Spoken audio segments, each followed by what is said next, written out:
everyone. Good evening. Welcome to Dominican University of California. This is the sleepiest day of the year here on campus. We had graduation on Saturday. We have 1 week of no classes. Didn't we plan this well for you? Absolutely.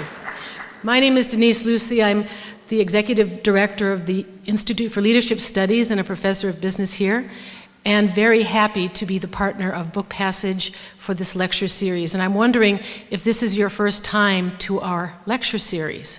If so, could you raise your hand? Too many of you have not been here before, and we hope that you will fill out a card and let us invite you to future programs.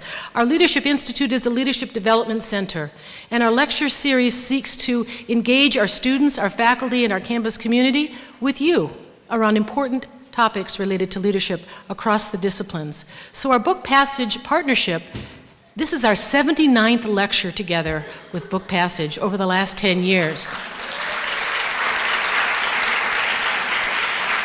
And Eve Ensler was here a year ago, in fact, 1 week after we actually did the Vagina Monologues on campus, and she was spectacular in challenging us and the world to partake in the 1 Billion Rising, which was this Valentine's Day. And our students and faculty and staff did that. We rallied, we marched downtown, we flash mobbed, and it was absolutely important. And thank Eve for mobilizing the world. 1 billion people rose. Now, our very important supporters, Private Ocean Wealth Management, have now supported us for 2 full years. That's 26 lectures. Without their help, we could not do this. They are really focused on community, and we want to thank them, and please join me in doing so. Private Ocean Wealth Management.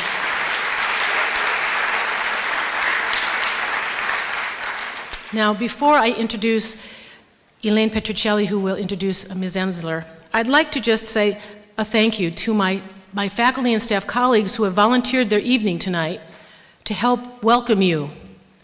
And this is so nice of them, isn't it? To help make you feel welcome. And they are regulars, and we have a regular that actually has worked for the Institute and for me. He was a student for 4 years. He graduated last May, and his name is Nick Parrish. And tonight, I'd like to surprise him. He doesn't know I'm doing this. Nick, would you please come out?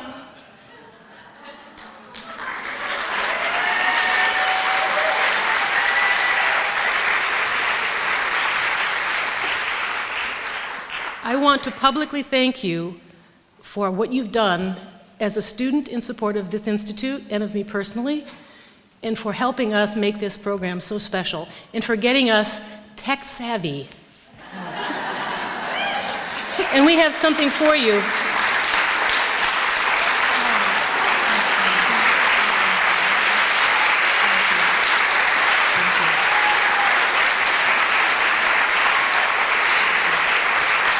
Take a bow. This is Nick's last day, and he's working for Marin County, and his supervisor is sitting right here, Joanne Peterson. Thank you for hiring him. And we really adore and love you, Nick, and we know that you'll join us as an alumnus and as a friend, and thank you for your support.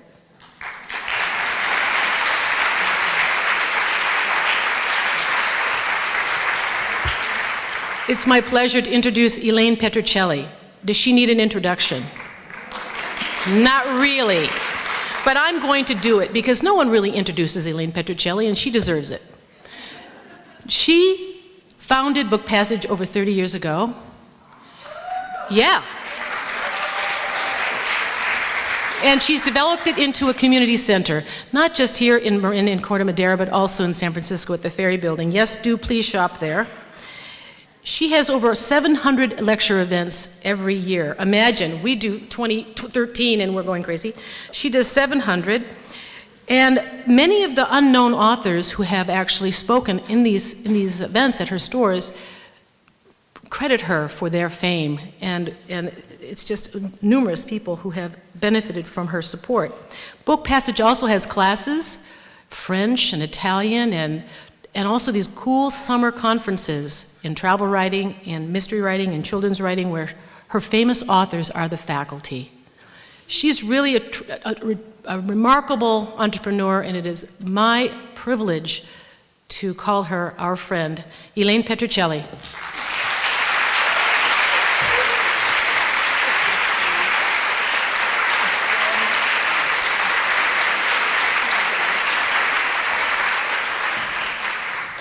That was so sweet. I feel so lucky that I do get to do what I do, and I get all the credit, and there are 72 people who work at Book Passage in different capacities, some part-time, some are paid full-time but work triple-time, people like Karen West, who is our events director, and that's how we do it, and also because of this community we have. And every time I call Denise and say, Denise, what do you think? And I think anybody else would say, that's too much work, I've had too many lectures already. Denise, I can see the yellow pad coming out. It's probably her computer, and she starts saying, well, what do we need to do to make this happen? She has taught me how to be a leader, and I'm very, very lucky. I'm also very lucky that one of the things that this job and this lecture series that Private Ocean and others have been so generous about has brought me into the world of Eve Ensler. I had always admired Eve Ensler. I've seen the vagina monologues so many times that it's sort of like Goodnight Moon to me. And I understand there is a young woman in the audience tonight who has just been appointed to produce vagina monologues over at Berkeley, and I'll be there, don't worry. That vagina monologues has been translated into 48 languages. It's been shown in at least 140 countries. This I got off the web, it's probably out of date. There's probably more by now. Her books are phenomenal because they are so open, so beautifully and almost poetically written. But she is also the founder of V-Day, the global movement that's going to end violence.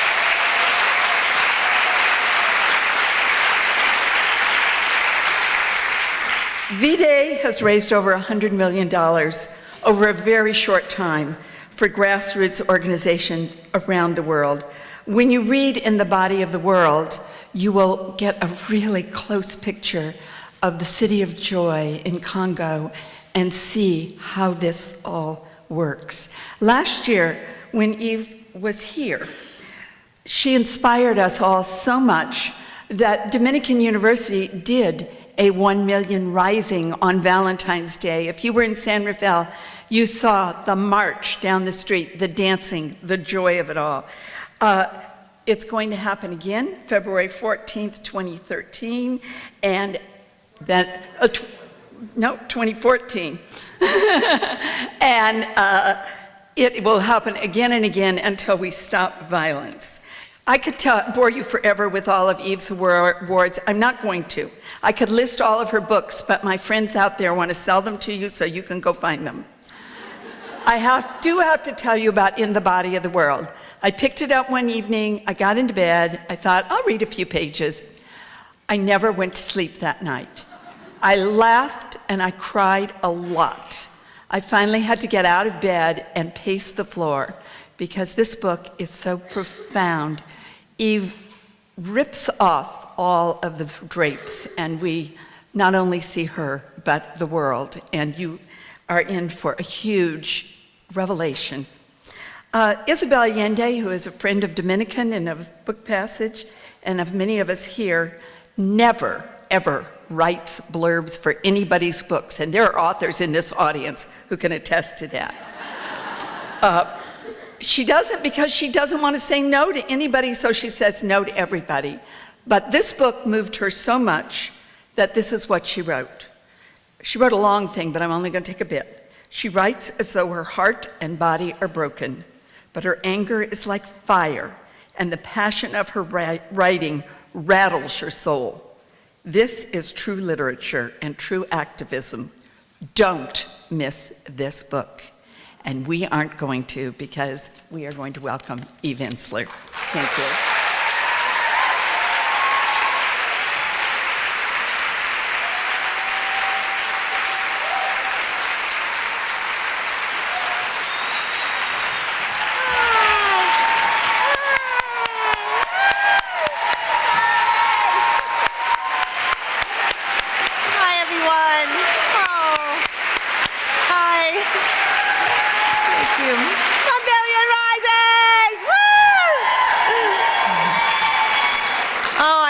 happy to be here, and I'm overwhelmed by that introduction.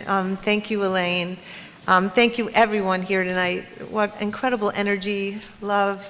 Thank you. I just want to thank Elaine. One of the amazing things traveling across this country, I've been in a lot of cities in the last few weeks, and I just want to honor Book Passage. I want to honor bookstores. I want to honor Elaine's commitment to culture and changing our spirits and keeping our souls alive through bringing culture and keeping culture forward. And I just want to take a moment to honor her work and her life commitment to that and all she's done at Book Passage to make sure that's happened. So thank you, Elaine. Thank you, Elaine.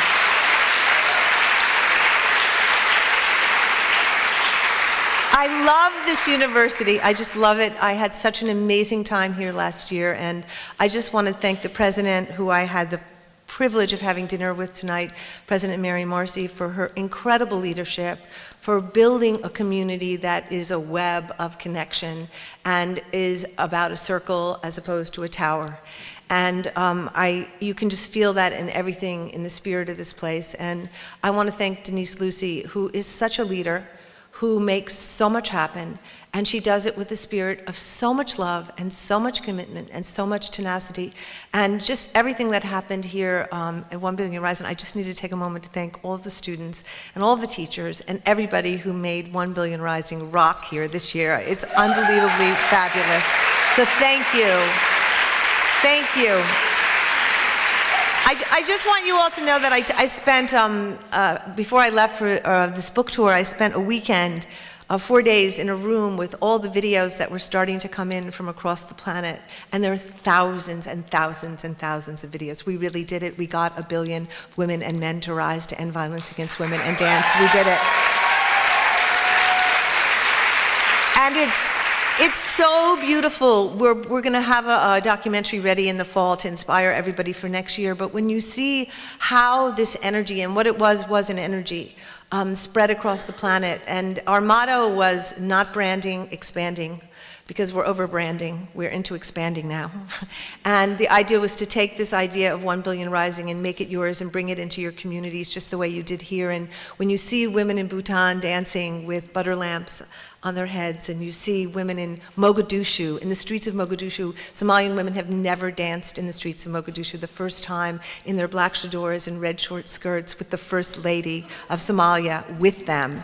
I mean, you just see, young women in their rooms in Tehran dancing in front of their iPhones, and women. I was with the 9 or 10 members of the European Parliament who took over the European Parliament in a flash mob. I was there when we did that, So we saw miracles from the International Criminal Court to the UN, which actually shut down and had their own rising at the UN, and it happened. And we can go further. Now we know what we can do, so we can really go all the way and end violence against women and girls. Yes, we can.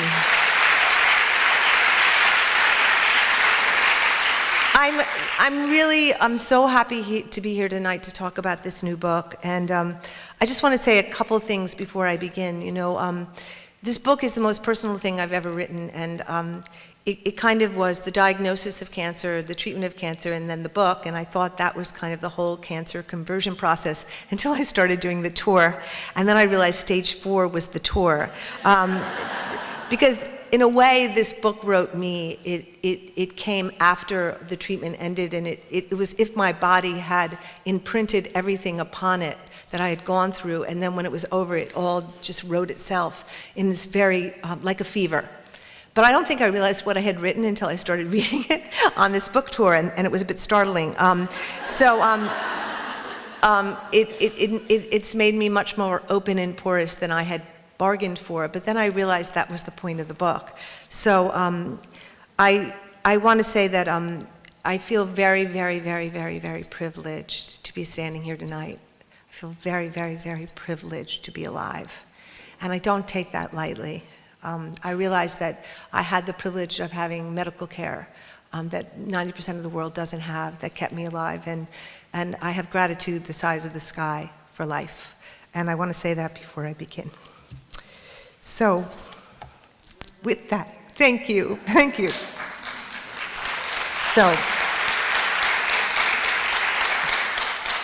So I want to begin by reading the introduction to the book.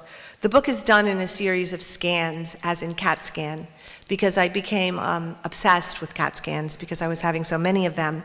And I kind of really got into CAT scans after a while, and just the liquid being shot into you and the whole thing, it was just really mysterious and super sci-fi. And at one point I started to discover and investigate, and the CAT scan machine is really amazing because it takes individual shots, but the computer makes it seem like one. And it seemed to me that so much of the way storytelling is that we tell sometimes stories in these fragmented or fractured ways, and hopefully, cumulatively, they add up to be one. So the book is told in scans, but this is the introduction, and it's called Divided. A mother's body against a child's body makes a place. It says, "You are here." Without this body against your body, there is no place. I envy people who miss their mother, or miss a place, or know something called home. The absence of a body against my body created a gap, a hole, a hunger. This hunger determined my life. I have been exiled from my body. I was ejected at a very young age, and I got lost. Did not have a baby. I have been afraid of trees. I have felt the earth as my enemy. I did not live in the forests. I lived in the concrete city where I could not see the sky or sunset or stars. I moved at the pace of engines, and it was faster than my own breath. I became a stranger to myself and to the rhythms of the earth. I aggrandized my alien identity and wore black and felt superior. My body was a burden. I saw it as something that unfortunately had to be maintained. I had little patience for its needs. The absence of body against my body made attachment abstract, made my own body dislocated and unable to rest or settle. A body pressed against your body is the beginning of nest. I grew up not in a home, but in a kind of free fall of anger and violence that led to a life of constant movement, of leaving and falling. It is why at one point I couldn't stop drinking and fucking, why I needed people to touch me all the time. It had less to do with sex than location. When you press against me or put yourself inside me, when you hold me down or lift me up, when you lie on top of me, I can feel your weight. I exist. I am here. For years, I have been trying to find my way back to my body and to the earth. I guess you could say it's been a preoccupation. Although I have felt pleasure in both the earth and my body, it's been more as a visitor than as an inhabitant. I've tried various routes to get back: promiscuity, anorexia, performance art. I've spent time by the Adriatic and the green Vermont mountains, but always I felt estranged, just as I was estranged from my own mother. I was in awe of her beauty, but could not find my way in. Her breasts were not the breasts that fed me. Everyone admired my mother in her tight tops and leggings, with her hair in a blonde French twist, as she drove through our small, rich town in her yellow convertible. One gawked at my mother, one desired my mother, and so I gawked and desired the earth and my mother, and I despised my own body, which was not her body. My body that I had been forced to evacuate when my father invaded and then violated me. And so I lived as a breathless, rapacious machine programmed for striving and accomplishment. Because I could not inhabit my body or the earth, I could not feel or know their pain. I could not intuit their unwillingness or refusals, and I most certainly never knew the boundaries of enough. I was driven. I called it working hard, being busy, on top of it, making things happen. But in fact, I could not stop. Stopping would mean experiencing separation, loss, tumbling into a suicidal dislocation. As I had no reference point for my body, I began to ask other women about their bodies, in particular, their vaginas. I sensed early on that vaginas were important. This led me to writing the vagina monologues, which then led me to talking incessantly and obsessively everywhere about vaginas. I did this in front of strangers. As a result of me talking so much about vaginas, women started telling me stories about their vaginas and their bodies. I crisscrossed the earth in planes, trains, and jeeps. I was hungry for the stories of other women who had experienced violence and suffering. These women and girls had also become exiled from their bodies, and they too were desperate for a way home. I went to over 60 countries. I heard about women being molested in their beds, flogged in their burqas, acid burned in their kitchens, left for dead in parking lots. I went to Juarez, Jalalabad, Sarajevo, Alabama, Port-au-Prince, Peshawar, Pristina. I spent time in refugee camps, in burned-out buildings, in backyards, in dark rooms where women whispered their stories by flashlight. Women showed me their ankle lashes and melting faces, the scars on their bodies from knives and burning cigarettes. Some could no longer walk or have sex. Some became quiet and disappeared. Others became driven machines like me. Then I went somewhere else. I went outside what I thought I knew. I went to the Congo. And I heard stories that shattered all the other stories. In 2007, on invitation, I landed in Bukavu, Democratic Republic of Congo. I heard stories that got inside my body. I heard about the little girl, who couldn't stop peeing on herself because huge men had shoved themselves inside her. I heard about an 80-year-old woman whose legs were broken and torn out of their sockets when the soldiers pulled them over her head and raped her. There were thousands of these stories. The stories saturated my cells and nerves. I stopped sleeping. All the stories began to bleed together. The raping of the earth, the pillaging of minerals, the destruction of vaginas, they were not separate from each other or from me. In the Congo, there has been a war raging for nearly 13 years. Almost 8 million people have died, and hundreds of thousands, if not millions, of women have been raped and tortured. It is an economic war fought over minerals that belong to the Congolese but are pillaged by the world. There are local and foreign militias from Rwanda, Burundi, Uganda. They enter villages and they murder. They rape wives in front of their husbands. They force the husbands and sons to rape their daughters and sisters. They shame and destroy families, and they take over the villages and the mines. The minerals are abundant in the Congo: tin, copper, coltan, which are used in our iPhones, our PlayStations, and computers. Of course, by the time I got to Congo, I had witnessed the epidemic of violence toward women that scoured the planet. But the Congo was where I witnessed the end of the body, the end of humanity. Femicide, the systematic rape, torture, and destruction of women and girls, was being employed as a military corporate tactic to secure minerals. Thousands and thousands of women were not only exiled from their bodies, but their bodies and the functions and futures of their bodies were rendered obsolete, wombs and vaginas permanently destroyed. The Congo and the individual horror stories of her women consumed me. Here I began to see the future, a monstrous vision of global disassociation and greed that not only allowed but encouraged the eradication of the female species in pursuit of minerals and wealth. But I found something else in the Congo as well. Here, inside the stories of unspeakable violence, inside the women of the Congo, was a determination and a life force I had never witnessed. There was grace and gratitude, fierceness and readiness. Inside this world of atrocities and horror was a red-hot energy on the verge of being born. The women had hunger and dreams, demands, and a vision. They conceived of a place and they built it, a concept called City of Joy. It would be their sanctuary. It would be a place of safety, of healing, of gathering strength, of coming together, of revolution, of releasing their pain and trauma. A place where they would declare their joy and power, a place where they would rise as leaders. I, along with my team and the wonderful women on my board, were committed to finding the resources and energy to help them build it and fulfill their dreams. We would work with UNICEF to do the construction, and then after V-Day would find the way to support it.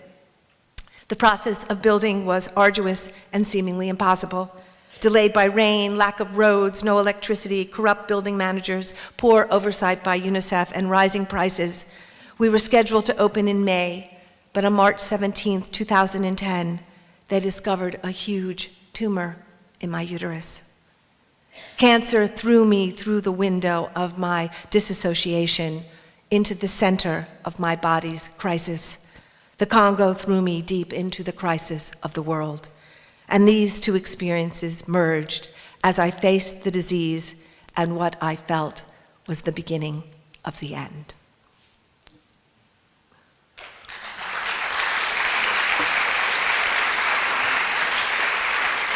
So that's how it begins. I want to say that I wish I could tell you I wasn't aware that something was wrong with me long before I went to find out something was wrong with me. There's a scan in this book called Somnolence, and I think often, certainly for myself, but I would actually like to say I think most of the world is living in an ongoing state of somnolence where we're neither here nor there, half awake, half asleep. And that somnolence allows a lot to go on in our name, and it allows a lot of pain and a lot of hurt and a lot of disease to grow. And in fact, I saw the signs of my cancer at least a year before I did anything about it. But I was too busy adding up, too busy proving myself, too busy doing an I'll show you in the world. And I think for me, when I got the diagnosis, it was such a wake-up call, and it was so shocking, and it came so out of the blue, apparently, but it really didn't come out of the blue, but it knocked the blue out of the blue. And it was a Thursday when I got the diagnosis, and I had to give 2 speeches over the weekend, which I did for some insane reason. And I cried through all the speeches, and people thought I was really profound, but I was crying because I was sure I was going to die. And then I arrived on Monday at the Mayo Clinic, and I have to say, the Mayo Clinic is just one of the most extraordinary institutions I've ever had the privilege to be served by, and the care there was the closest we have to socialized medicine in this country. And I'm going to say one moment about healthcare, that every single person in this country and world does not have health care is a human travesty. And everybody has to get much more vigilant about demanding it happening. But I arrived on a Monday, and by Wednesday I was in 9-hour surgery. And when I woke up, my whole body was different. I had 7 body parts removed. I had pieces rearranged. I had parts reconstructed. I had lost a lot of, I think 70 nodes, and I was body. I was body for the first time in my life. I had tubes coming out of me and catheters coming out of me. And for the first time in my life, I lay in this bed and I was body. And it was really the beginning of what I now understand was a cancer conversion. I was really quite obsessed about the fact that the tumor was in my uterus. And it just seemed so ironic, considering my life. And I couldn't stop thinking about it, and I was on a lot of drugs. And you know, in the hospital now, they have this thing where you push a button anytime you feel pain. And the amazing nurses, who I will talk about later, because I worship nurses, and I just will do anything in my life for nurses for eternity.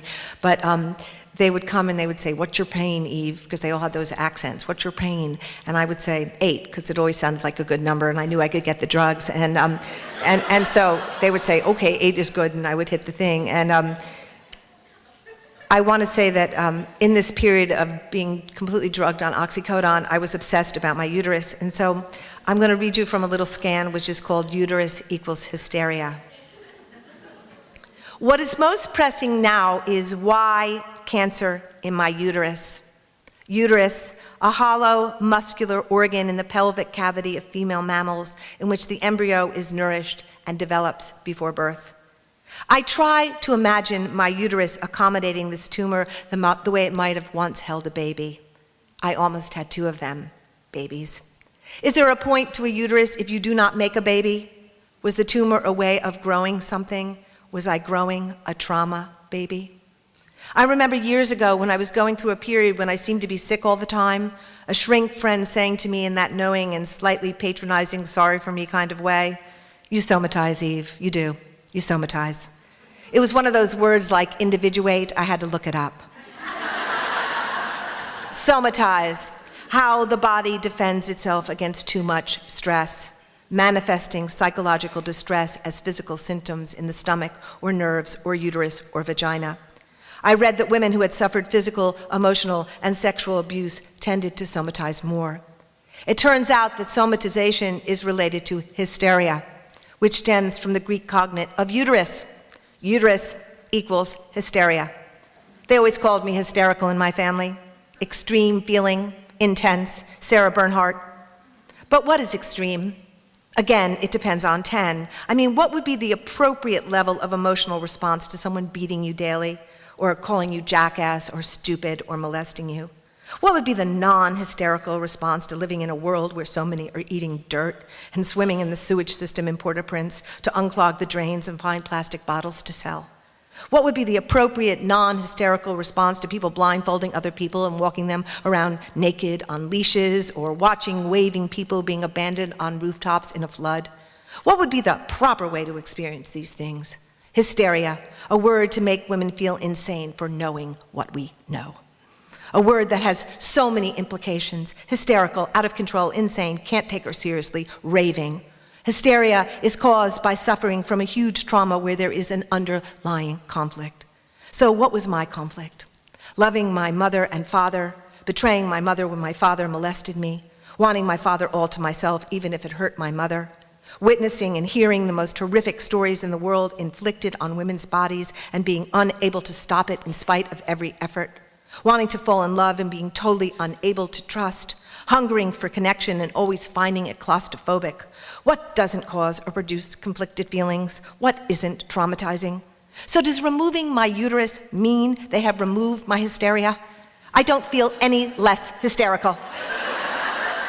Actually, the tubes and bags and needles are making me feel quite upset. And I wonder if there is such a thing as rape cancer. Do I have rape cancer? Do we get it if we've been molested or traumatized or raped? Are there rape cancer cells that get formed at the moment of violation and then get released into the bloodstream at another moment of trauma later in life? How many women with breast, vaginal, uterine, ovarian cancer have been raped or beaten or traumatized? Does anyone know? Would the Mayo do a study? Is there a way to cure rape cancer? Does each future trauma release more rape cancer cells? Is trauma cancer? Is this obsessing the reason I'm sick? Am I hysterical? Alert, 8, maybe even 9, I hit the oxycodone button.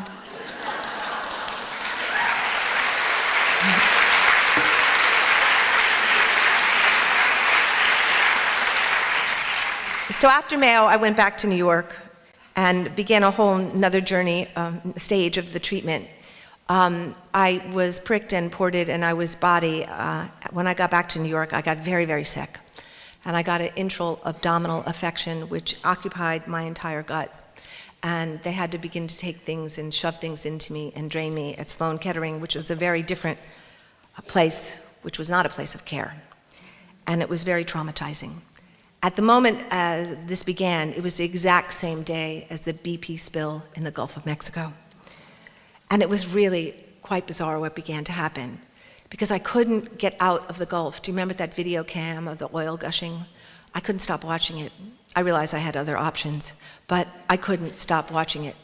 And it was as if my gut was the Gulf and the Gulf was my gut, and the pelicans, the oil-drenched pelicans that were washing up on the beaches, and the siphoning that was going on in the attempt to get the oil out of the Gulf and the infection out of my gut, it all began to become the same thing. And I lost all sight of what was what. And I realized what was beginning to happen was that this wall, there had been this almost like a boulder of disassociation that had been put there at the moment of my trauma early on, was beginning to melt away. And I was beginning to become porous, and I was beginning to become part of everything around me. And this continued on all different levels. And I always say, I think one of the greatest ironies of this journey is that this disease, cancer, which is a disease of psychotically subdividing cells, was the thing that was reuniting me and connecting me with everything around me. I love irony, and I love paradox. We better love it. We're right in the middle of it every single second. But I was really, really, really terrified of chemo. And after this infection went on for weeks and weeks, and I lost 30 pounds, and I was really beginning to disappear, I was ready to start chemo. And I couldn't imagine pumping poison into my bloodstream. Like, it was just an unfathomable idea. It seemed like such a replication of early abuse, like where something would invade your body that you had no control over and would consume you and kill you. And I wasn't going to do it. It was preventative at that point, and I had all these kind of excuses and stories about it being Western, and I was going through. And one day, and this kept happening all through my journey, this woman named Sue, who had been my former therapist and a genius, appeared at my loft, and she said, I heard you have cancer, and I'm going to come, and I'm going to sit on your couch once a week, and I'm going to give you free sessions as my gift to V-Day. And of course, immediately I started to sob. And I said, well, you don't really need to be here because I'm not going to do chemotherapy. And she said, yes, you are. And I said, no, I'm not. And we went back and forth. And I said, I really don't think I can do it. I'm brave and I can handle things, but I can't handle poison in my body. And she looked at me and she did what I call a Sue, where you take one idea and you spin it on its head and you give it back to the person and a window opens and your brain opens and you are saved. And this is what she said to me. Eve, the chemo is not for you. It's for the cancer. It's for all the perpetrators, the past crimes. It's for your father. It's for the rapists. You're going to poison them now, and they are never coming back.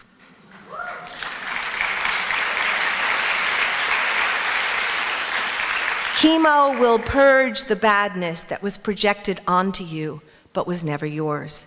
I have total faith in your resilience and the magical capacities of your body and soul for healing. Your job is to welcome the chemo as an empathetic warrior who is coming in to rescue your innocence by killing off the perpetrator who got inside you. You have many bodies. New ones will be born out of this time, this transformational time of love and care.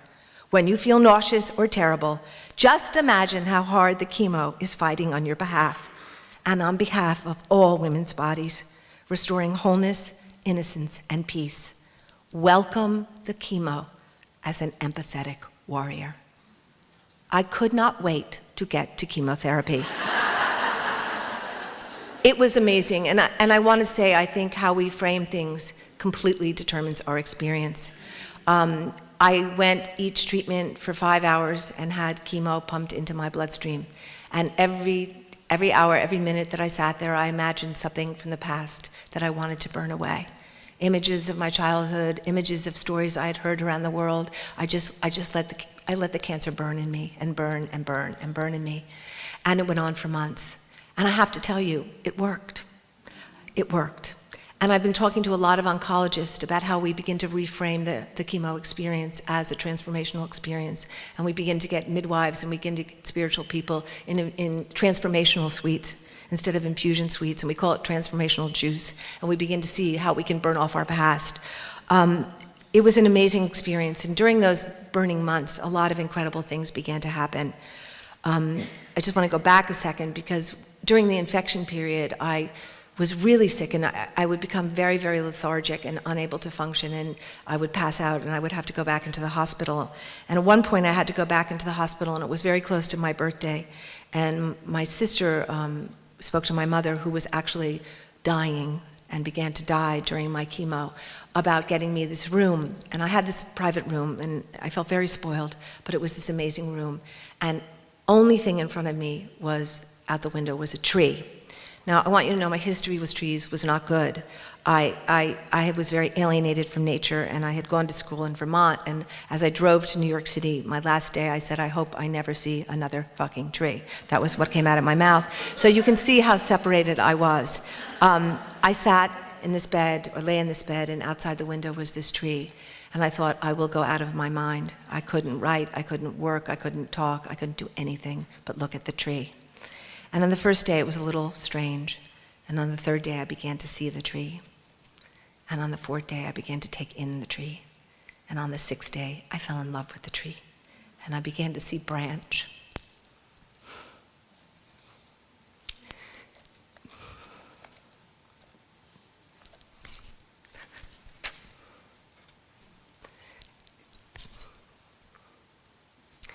And I began to see trunk. And I began to see leaves. And on the eighth day, I became the tree. And the last day in the hospital, the tree blossomed for me. And it was the beginning of this transformation into tree. And a great irony occurred that when I started to research the drugs that had been used in my chemo, one of them was Taxol, which is a drug that is made from the yew tree and the needles of the yew tree. So it turned out that a tree actually became my mother and saved my life. During that time, a lot of other amazing connections began to get made, and one of them was with my sister. And I think our relationships with our sisters are such crucial relationships and determine so much of the pathway of our life. And I grew up in a very violent family, and my father was a tyrannical patriarch who ruled by the way most patriarchs rule, which is by division and creating divisions and making sure people were pitted against each other. And of all the legacies of my father, this for me is the saddest one, how much he turned my brother and sister and I against each other and laid that wound into each of us, which was, it felt impossible to heal. And when I got sick, I hadn't seen my sister for years, and it was a great, great source of pain in my soul. I woke up from my surgery, and my sister was standing there, and I actually thought I had died. And I said, oh my God, I'm dead, and I've gone to heaven, and we've been reunited, you know? But in fact, my sister had come to take care of me. And it was an incredible experience because we both got what we needed from each other. I had been the older, brazen, hog up all the air and space older sister, and she had been the younger, quiet, disappeared younger sister. And what my sister wanted from me was for me to see her and listen to her and experience her as an equal and a human being. And I was so sick I couldn't talk. So I asked questions, and my sister talked, and I got to know her. And I couldn't believe what an incredible human being she was. And my sister had witnessed me be abused every day of my childhood, and she felt incredibly helpless and incredibly guilty that she hadn't been able to take care of me, and she got to take care of me. And this incredible back and forth became this daily thing, and we couldn't separate from each other. And there was a certain point during this whole conversion process where we just looked at each other one day as we were eating roast chicken, and I said, I'm in love with you. And she said, I'm in love with you. And we had fallen madly in love with each other. And I have to say that healing has been such a profound healing. Like, I see how it's influenced every relationship I have, but particularly my relationships with my sisters in the world. So all that was going on. What also happened is that I fell in love with the ordinary. And I had been a person who never watched TV because I think my deepest fear of life was that I would be a mall. Like, I would just be consumed into mall world. And my whole life was protecting myself against being mall, you know, whatever that was. And I ended up being a person who was addicted to Friday Night Lights, and I couldn't stop watching it, you know. And I had been a vegetarian for 30 years, and I woke up craving a hamburger. Everything was like opposite world. And I surrendered to it because I knew something was going on in me, some alchemy that I needed to pay attention to. But one of the things I was most struck by in this journey is the people around me who took care of me. And I want to talk a little bit about caregivers because I think until you get really sick, you really don't understand caregivers, and you don't understand the depth of how care enters your pores. And if it's good care, it heals you, and if it's not good care, it hurts you. And when I was at the Mayo, the care that I got there was sublime care. It was care that was attentive and detailed and nuanced and so full of love that it was impossible not to get better. And I just want to take a moment to acknowledge caregivers, nurses, frontline people who work in clinics, who are on the front lines every day. You know, we live in such an ass-backward country. We honor and we worship and we hold high the people who rob our money and the people who steal from us and bankers and the people who weave a web around us and keep us alive and support us we don't even see. So I want to read this tonight for all the caregivers here and all the people who love by taking care of their parents or nursing or teaching or all the ways. And I'm going to do it for this woman. The scan is called Farting for Cindy.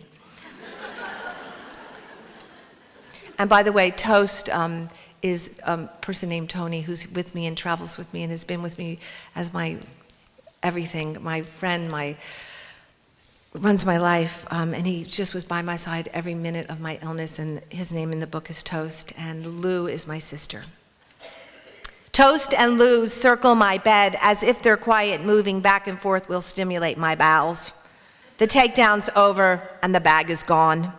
Everything is now about my bowels, my ability to control and direct my bowels and our bowels.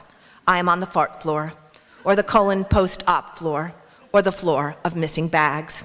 We are there, a tribe of us waiting to fart and poop. I meet them in the hall, the middle-aged, overweight male executive followed by his exhausted wife, the older, perfectly made-up, buxom blonde woman with a younger, skinny man following her in a wake of perfume. There are a group of us walking and walking because we're told walking makes you fart, makes you want to poop. I see them in their rooms still bedridden, and I see others leaving, going home, others who have clearly pooped their way back into the world. It is terrifying not being able to poop or fart. It's like shit claustrophobia. Everything gets stuck inside you and there is no way it will get out, and you just imagine yourself eventually exploding. I was honestly scared. Scared the operation had failed, scared nothing would ever work again and I would need another bag. I could tell Lou and Toast were scared too. They were on fart alert. Each morning they would arrive with great anticipation and I would shake my head. No farts, not even a shot of wind. It was going on for too long. Then they sent me Cindy, the fart deliverer. She went room to room. She was large, determined, and strong. The first time she came, she told me, "Eve, farts are music to my ears. I welcome farts. That's why I'm here. Do not be embarrassed. Give me your farts." I tried to imagine them saying something like this in Paris or Africa. It was so American. Give me your tired, your poor, your farts. Cindy knew all kinds of positions and tricks, places to press and pull. I surrendered to her big hands as she lifted and tossed me about. I could feel she was gifted. But my new redirected colon with shallow homemade rectum was having none of it. Cindy, fart massager, came every day at 3 p.m. I tried to imagine her life, bringing down the fart, finding the perfect place or exact right moment when the colon released and the newly built body relaxed. I honestly think it was my need to please Cindy that brought on my first slight pass of gas. It was her 4th visit, and I could tell she was frustrated. She took her work seriously. Cindy was a volunteer. The fact that she didn't get paid for her fart work escalated my need to please her. If anything has kept my faith in humans, it is not the grand inventors or visionary poets or brain surgeons or even the Gandhis of the world. It is the Cindys, the quiet, invisible, often underpaid or unpaid Cindys who get up every morning and after feeding their families and taking care of their infirm parents, find their way on snowy country roads or polluted freeways to hospitals or old age homes or mental institutions or orphanages. Frequently unacknowledged, they take care of the poor, the privileged, the sick, the depraved. They weave an invisible web of care through the lonely mansions of Beverly Hills and emergency wards and mammogram clinics and infusion suites. As Cindy gently tossed me about, I thought of all the people like her who made me believe in love. The nannies and babysitters who helped me survive my childhood. Esther, who I met the first time I went to Pansy Hospital in Bukavu. I did not know her official title, but she was clearly the mama of the wounded. At any given time, there were around 200 women in the hospital who'd been raped or suffered trauma and were waiting for surgery or recovering from it. Esther knew every single one of their names and their children's names and the reason for their fevers and rashes, and she knew every detail of every woman's story. She created songs that reconstructed their narratives, and every day she danced with the survivors and played games with them. She transmitted her spirit into the broken, and each day they got stronger. I thought of Miss Pat, who saved her church and Katrina so she could serve gumbo to the homeless, or Diane and Regina and the nurses at the Mayo. As I lay there, Cindy had worked up a sweat. She was gently pressing my lower abdomen. When the world is right, it will be the unpaid and unsung people like Cindy who will be the honored ones, the ones who get paid the most, and they will sit at the big table. When the world is right, it will be these invisible people who we see and cherish. I open my eyes and I see Cindy's face, and I know she is only here to help me get better. She has no other reason or agenda.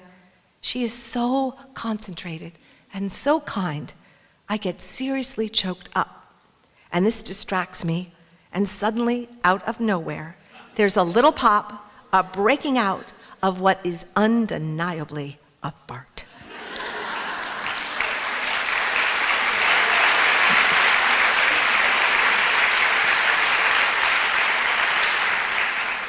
So, we love Cindy's. The world is made of Cindy's. I want to say that this period of time was also like a very big wake-up call about love. And, you know, I want to say this isn't a try-it-at-home manual. We don't have to get catastrophic illness to come back into our bodies. You know, you don't have to go home and do this. You can actually read the book and not do this. That's why we write, to tell stories so we prevent suffering. But one of the things that kept me alive was that we were building the City of Joy. And the City of Joy is owned and directed and built and dreamed of by the women of Congo, but the promise Vide had made on this side of the water was that we would find the right resources and bring the people to the opening to shed advocacy on the project. And I knew that the director, Christine Schuler-Descriver, who is my hero and who I literally get up every morning for because she's the bravest woman I know. She's been running City of Joy, and she was there in the middle of this crazy building in the middle of a country at war. And I knew I couldn't die because I promised her we would get that city open. So every single day, no matter what state I was in, whether I was drugged on oxycodone or vomiting on chemo, I would call her and pretend I was fine. And she would pretend she was fine. And we pretended for months, and it went on like this, but we saved each other and we kept each other going. And I will say, when you have something to live for outside yourself, it's much easier to live. Anyway, that was going on, and all around me, there was so much love. I said to Toast at one point, if I die, it's going to be seriously embarrassing to have this much love and to have died. And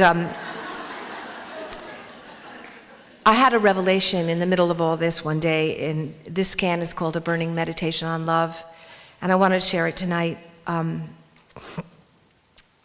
Before cancer, love was something you succeeded or failed at. It was like a corporate activity. You won or lost. People loved you, and then they didn't.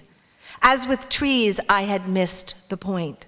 The men I, in theory, had loved and who, in theory, had loved me had all disappeared.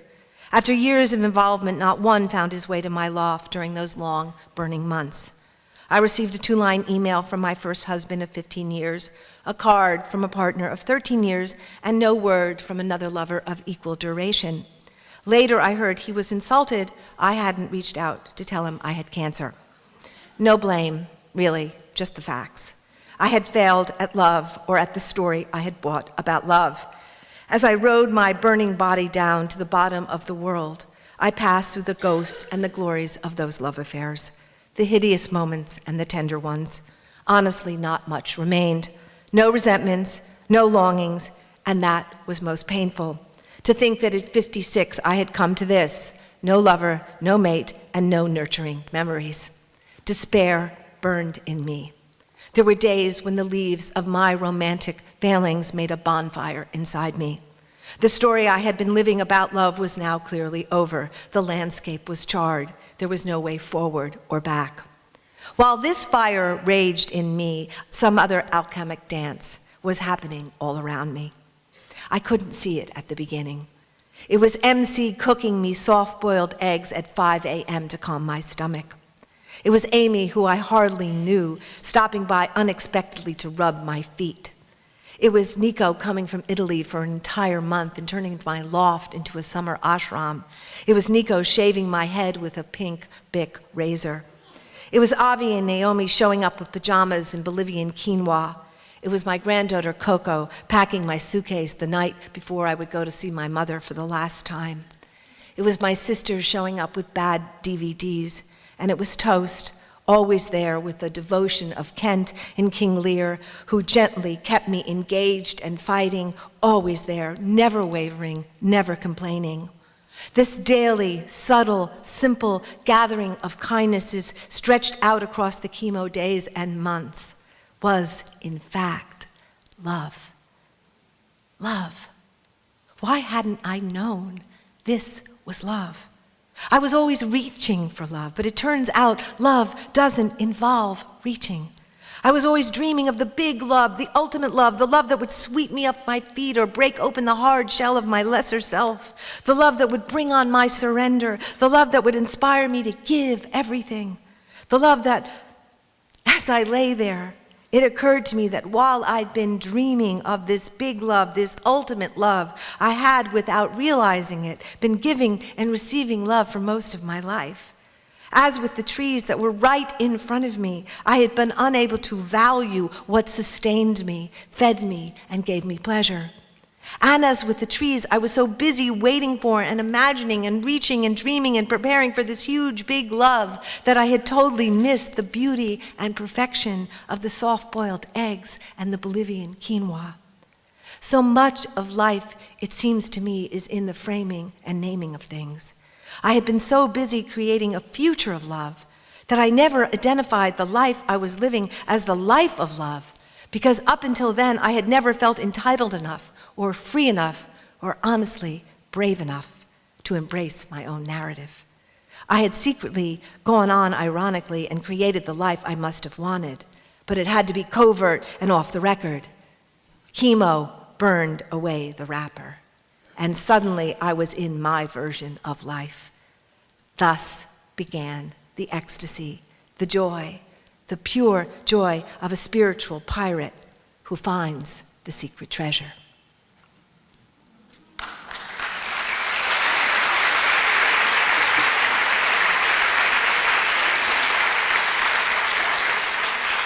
And so, after the last takedown, which is when the bag went away, which was the hardest part of the process, it's always the last miles that's the hardest,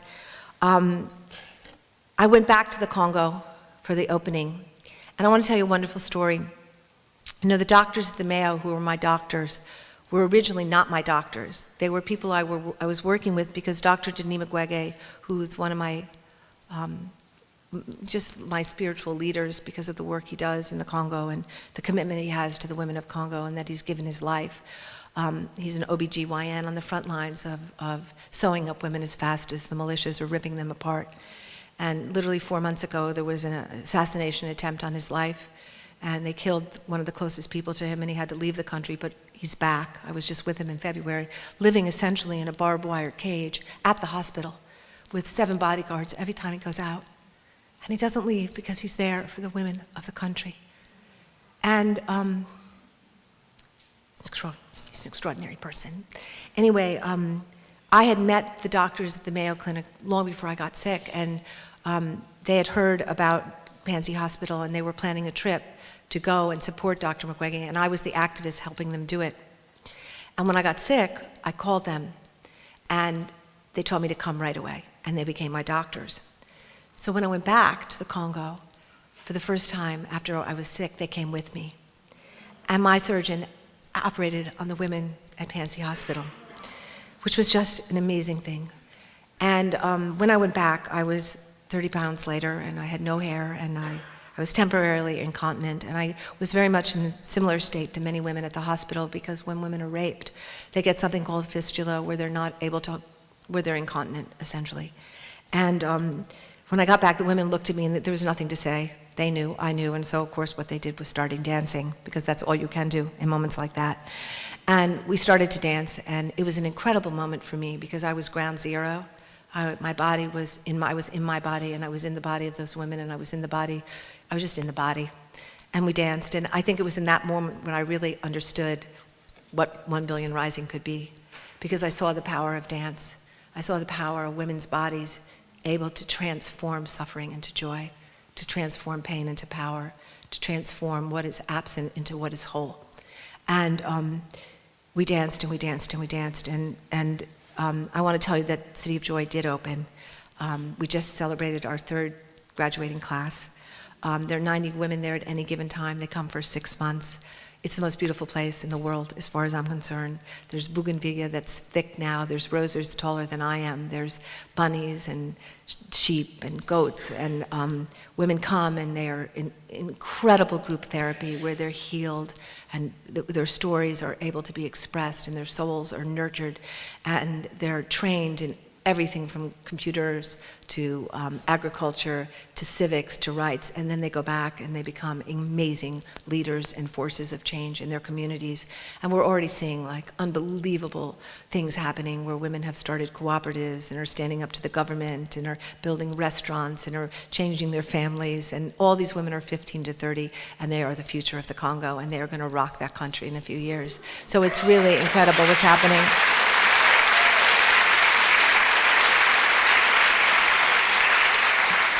I want to close with the very last section of the book, which is called Second Wind, and I feel right now that I'm most definitely in my second wind. As a matter of fact, I feel, when I began this journey, I had a lot of anxiety about death, and then I died, and that was done. So now we're on to the next second wind, and you think I'm kidding, but I'm really not. I think when someone says to you, you have stage 3/4 cancer, you go, I'm dead. That happened. And you kind of hit the rock bottom of existence and you die. And then if you are lucky enough for whatever reason to get to breathe another day, you're in the second wind. And you realize you can do anything now because you're dead, so it's okay. And so I want to just close with this because I feel like in many ways I'm in my second wind, but I think we're also in our second wind as human beings. And the big wind is coming, and it turns out it's us. And we've got to really be bolder now, and we've got to be more daring, and we've got to trust what we know. So I want to just close with this for all of you, and in the hopes that you'll rise next year, but that you'll rise every single day. You'll rise every single day to what is being called on us to rise to. Every vision is necessary now. Every instinct must be awakened. The wind does not turn away. It blows through everything. Do not be afraid. There is no more winning and losing. We have already lost. Even the so-called winners feel that way. That is why they can't stop self-destructing. Step off the wheel of winning and losing. Of course there is risk. Of course it is dangerous. I wish I could make this easy. I wish I could tell you there is nothing to lose. Lose everything. That is where it begins. Each one of you will know in what direction you need to move and who to take with you. You will recognize the others when you arrive. Build the circles, listen to the voice inside, and when they come and say, this is the only way, only some can profit, we need the oil, we need the drilling, the reactors, the tar sands, the fracking, the coltane, the coal, stay tight in your circles, dance in the circles, sing in the circles, join arms in the circles, surrender your comfort. We must be willing to go the distance. We must be willing to leave the kingdom and surrender the treasures. We are the people of the second wind. We who have been undermined, reduced, and minimized, we know who we are. Let us be taken. Let us turn our pain to power, our victimhood to fire, our self-hatred to action, our self-obsession to service, to fire, to wind. Wind, be transparent as wind, be as possible and relentless and dangerous. Be what moves things forward without needing to leave a mark. Be part of this collection of molecules that begins somewhere unknown and can't help but keep rising. Rising, rising. Thank you. Thank you. Thank you. Thank you. Thank you.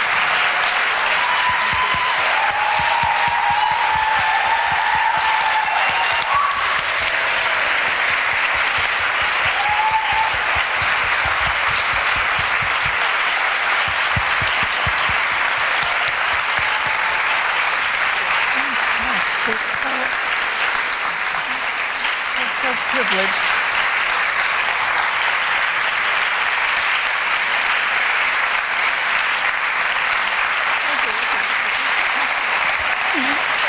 Just don't want to let you go.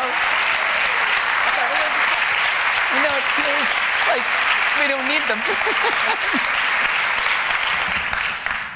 Oh, thank you all so much. Before we start the questions, I just wanted to mention that after we finish, everyone is going to have a chance to have a book signed. We're going to come up from this aisle right here. because there are so many of us. Thank you so much for coming and having so many here. We are not going to personalize books. In that way, everyone will get a chance to get a book signed and to really see Eve, and she won't be having to think, how do you spell Dolores? So I hope that will work beautifully. As you know, our volunteers and staff will help you get it all done very, very smoothly. The first question, I have 4 or 5 of this question, and it is, how can we get involved? We want to be part of V-Day, but how can we specifically work with the women in the Congo? Okay, great question. Thank you. I'm going to really be just really blunt about this. Everybody wants to come to the Congo, and that's wonderful, but that's not what the women need. Okay? What the women need is financial support. Okay? It costs us $900,000 to run City of Joy a year, and I'm very proud to say that through the incredible support of Wendy Schmidt and the 11th Hour Foundation, we just bought an amazing farm. It's called the V World Farm. It's 350 hectares of the most beautiful land in the world. We have tilapia ponds, we have pig farming, we have just fields of all kinds of beans and maize and all kinds of products, and it will be a women's cooperative where women will not only turn their pain to power, but they'll turn their pain to planting. And we're really creating a model where women turn their trauma back to life in all different forms. And what we need the most is money, to be honest with you. I mean, that's where our energy is going, is raising the money to keep both those ventures alive. We have so many people now. What's happening is that because City of Joy is a national program, and women come from all over the country now, they're vetted very carefully because women have to agree to be leaders to come to City of Joy. But now everybody in the Congo wants to come, and rightly so, because they get healed and they get a life. And we'd like to keep doing this, and we're hoping after 5 years we'll have an incredible model. We'll ironed out a lot of the problems and made it work in the ways we want to. And we'll have a template that we can possibly take to other places, because if it's true, and I know it's true, that 1 out of 3 women on the planet will be beaten and raped in her lifetime, there's a lot of trauma on this planet. There's trauma everywhere. And we need cities of joy, not only in our public, but in our hearts. We need to start creating cities of joys everywhere, where we can turn and go through this process of turning pain to power and turning pain to joy. Turning pain to joy, because I will tell you, in the Congo, I have never seen or known joy until I went to the Congo. I've never known gratitude until I went to the Congo. I've never seen the power of joy.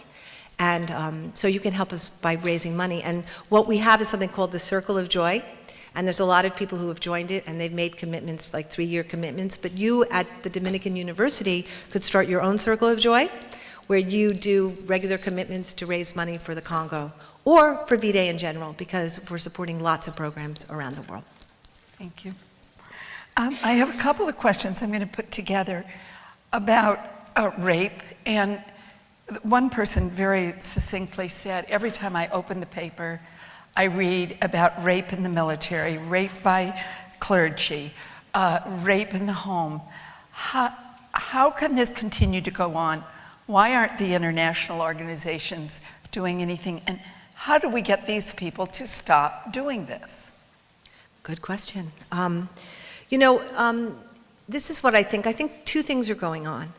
I think those of us who've been working, and there are many people in this room who've been working for years on the front lines to end violence against women, we are having success in the sense that I think many more people are talking about the violence now. And I think the media is actually reporting it more now. So I'm not convinced that there's more violence going on now. I think there's much more violence being reported now. That's my own theory. That's the good news. The bad news is how much violence is going on. And what I would say is that we can do everything we want to do. We can keep creating laws. We can keep, putting articles out. But until we change the patriarchal construct that we're living in, until we change the patriarchal mandate, which is that the father is supreme and must have all the power, and women are unequal, violence sustains that method. It is the methodology that sustains patriarchy. So it is needed until we deconstruct that mentality. And that happens, That happens by the way we bring up our boys. That happens by the way men think of manhood. That happens by the way we teach girls about their bodies. You know, I was at Pali High yesterday, and I had a very moving experience there because Palo Alto High School had an incident of a girl being raped. And these two very brave young girls who edit the Verdi newspaper there decided to make an issue on rape culture, which they put out to the school where they told the girl's story anonymously. And the story is a terrible story, but it's a typical story of a girl who got drunk and a guy who, you know, took advantage of her and took her out into a field, and the drunker she got, the more he did, and eventually she passed out and she woke up naked and obviously had been raped. And when she talked about it, she got attacked, and she got bullied, and she got called a slut, and she got shamed, and she got put down. And in the discussion yesterday, I was really struck by how little boys really knew about what rape was and what sex was, because we don't talk about it. We teach math and we teach science, and we assume people don't know geometry when they're born. Well, why don't we teach sex? Why do we assume people know how to do sex? They don't. They don't. I think most of us as girls knew the first experience we had with any boy, we were like, if this is it, I'm checking out. Okay? Is there a woman here who didn't have that experience? Okay? Okay? Nobody taught them what to do, so they jumped on us. And they did everything very quickly, and then it was over, okay? And I'm saying that very specifically because if you don't teach boys about reciprocity, and you don't teach boys that it's love-making, and you don't teach boys how to touch, they're not going to learn that. It's not going to be something they find in the locker room. It's not going to be something they find on television. It's not going to be something they find in pornography. And it's up to us to bring up men to learn what touch is, and to learn what respect is, and to learn what quality is. And it's up to us to teach girls what to expect, and what their bodies are, and what their bodies need, and what their bodies demand, and what pleasure is, and what they should be getting in return for what they're giving. And not that it's one way and one-sided. And I also just want to say that I think the tyranny of patriarchy has destroyed men's hearts. It's destroyed men's hearts. It's separated men from their hearts. And that tyranny in some ways is worse than the tyranny that's been committed against women, because we still have our hearts intact. And to live without your heart is a terrible thing. It's a terrible thing to do to anyone. So part of it is we have to reconstruct and allow boys to live in their hearts. And when they cry, not condemn them, but encourage them. And when they feel lost, to say it's okay to be lost. We're all lost. Join the club.